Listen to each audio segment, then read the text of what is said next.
So welcome to this session on the glossopharyngeal nerve. These are the headings under which we describe the cranial nerve. What are the functional component? While describing the functional component, we talk about the component, we talk about the nuclei and the area of supply. Then we talk about nuclei, then the intraneural course, then where it appears on the brainstem, then the intracranial course and exit from the skull, extracranial course, branches and applied anatomy.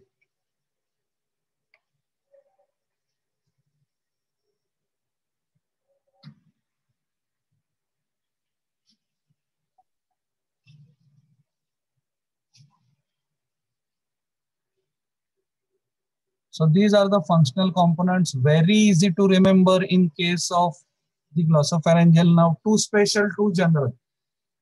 Okay, special visceral efferent, special visceral afferent, general visceral efferent, general visceral afferent. So even if you remember the efferent component, special visceral efferent, which arises from nucleus ambiguous, there is nothing called as glossopharyngeal nucleus in our body. Okay, all the fibers of the glossopharyngeal nerve, they arise from nucleus ambiguous and various nuclei. General visceral, this is for supplying only one muscle, stylopharyngeus. General visceral afferent, general visceral efferent is from the inferior salivatory nucleus, and this is for the parotid gland. Special visceral afferent, this is for the sensations of the taste from the posterior 1/3 of the tongue. General visceral afferent, this is for the sensations of the tongue, pharynx, carotid body, carotid sinus. Okay. Some talk about general somatic afferent also for proprioception of the stylopharyngeus, but these are handed over to the fifth nucleus, the mesencephalic nucleus. Now these are the nuclei from which the glossopharyngeal nerve takes origin. Nucleus of tractus solitarius for the taste sensation of posterior 1/3 of the tongue. Then it will also take origin from the inferior salivatory nucleus, the fibers, from the nucleus ambiguous, okay. And then we talk about the intraneural course. Now, the reason I had put this here, this is the hypoglossal nerve. It arises from the anterolateral sulcus, and from the posterolateral sulcus, the vagus and glossopharyngeal come. So, hypoglossal will pass between pyramidal tract or pyramid and olive, and this will be lateral to the olive. So, when we talk about the intraneural course of the ninth nerve, we say it runs between the inferior olivary nucleus and inferior cerebellar peduncle. So it is lateral to the inferior olivary nucleus. This is the inferior olivary nucleus.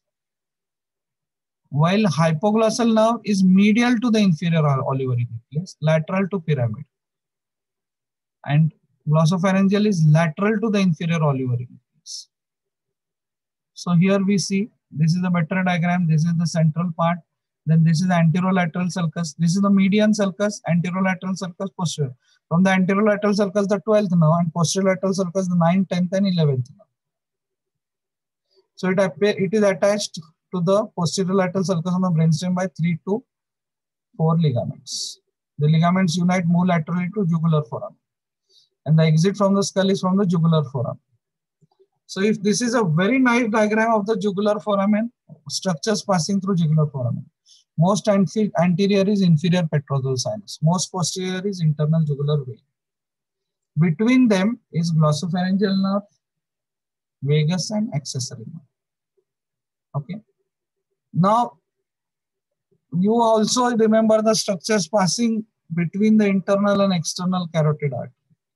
And that time we had said styloid process, the muscle, then the glossopharyngeal nerve, pharyngeal branch of vagus, so styloid process, stylopharyngeus, glossopharyngeal nerve. So glossopharyngeal nerve is a structure, you can see here the 9th nerve passing between external and internal.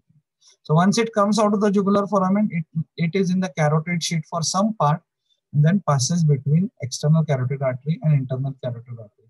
It is always passing between the structures.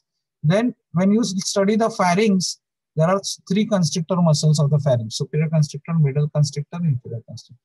So then passing between the superior constrictor and middle constrictor is, you can see here, stylopharyngeus and the ninth cranial nerve. So it was passing between external carotid and internal carotid, now passing between superior constrictor and middle constrictor. Here in this area it gives two branches. In this area it gives two branches. Here it will give the pharyngeal branch and branch to the stylopharyngeus. And then again we see it lower down. This structure also we have seen, structure superficial to hyoglossus muscle. When we studied the digastric triangle, the deep part of submandibular gland, the lingual nerve, the submandibular ganglia. And deeper to the hyoglossus is glossopharyngeal. Deeper to the hyoglossus is glossopharyngeal. So here we see deeper to the hyoglossus, glossopharyngeal now. Okay. So this now it's, as its name suggests, glossopharyngeal. It is going to supply the tongue. So this part, it was in the pharynx. So here it gave two branches to the muscle, stylopharyngeus and pharyngeal branch. Now here it will give two branches, lingual branch to the tongue and tonsillar branch to the tonsil. Okay, so it runs in carotid sheath along with the internal carotid artery, internal jugular vein and vagus. Passes between external and internal carotid. It passes between superior and inferior constrictor of pharynx. Enters the submandibular region deep to the hyoglossus muscle. Okay, so these three diagrams give 6 branches, and you have to remember the 6 branches of the glossopharyngeal nerve. One is tympanic branch. This tympanic branch forms tympanic plexus, and from there arises lesser petrosal. It goes to otic or ganglion. From otic, fibers via auriculotemporal nerve reach the carotid gland. It gives a carotid nerve which goes to carotid sinus and carotid body. It gives pharyngeal branch for pharyngeal plexus formation for sensations of pharynx. Nerve to stylopharyngeus for supplying the muscle. Tonsillar branch to tonsil and palate. Lingual branch for the posterior 1/3 of the tongue, both taste and general sensation. So here you can see the branches. This is the superior ganglion, inferior ganglion. From here coming the tympanic nerve, tympanic plexus, lesser petrosal nerve, otic ganglion, parotid gland. Okay, then here come down, it is the sinus now going to the carotid sinus, carotid body and carotid sinus. Then it is going ahead, it is giving a pharyngeal branch and it is giving a branch to stylopharyngeus. Okay, and then coming ahead, supplying the tonsil and supplying the tongue. So many surgical medical procedures, glossopharyngeal nerve can get damaged, like surgery on the tonsils, tonsillectomy, skull-base surgery. So most of the serious complications are loss of carotid sinus reflex, so diminished blood supply to the brain, dysphagia, problem in swallowing, dysphonia, voice disorder, loss of gag reflex, the most important. The gag reflex, if you touch the pharyngeal wall, the wall doesn't contract. Okay, so loss of taste in the posterior 1/3 of the tongue and reduced salivation. Okay, glossopharyngeal neuralgia is a pain due to this nerve damage where there is severe pain in the throat and base of the tongue. During chewing, coughing, yawning, this pain is very sharp and can impact the tonsils and lower jaw. Okay, so lesions of the glossopharyngeal nerve produces loss of gag reflex because the afferent limb of the gag reflex is lost. Okay, loss of sensation in pharynx, tonsils, posterior 1/3 of tongue. No taste on the posterior 1/3 of tongue. Okay, and there can be a syncope, hypersensitive carotid syndrome. With that, I stop this class and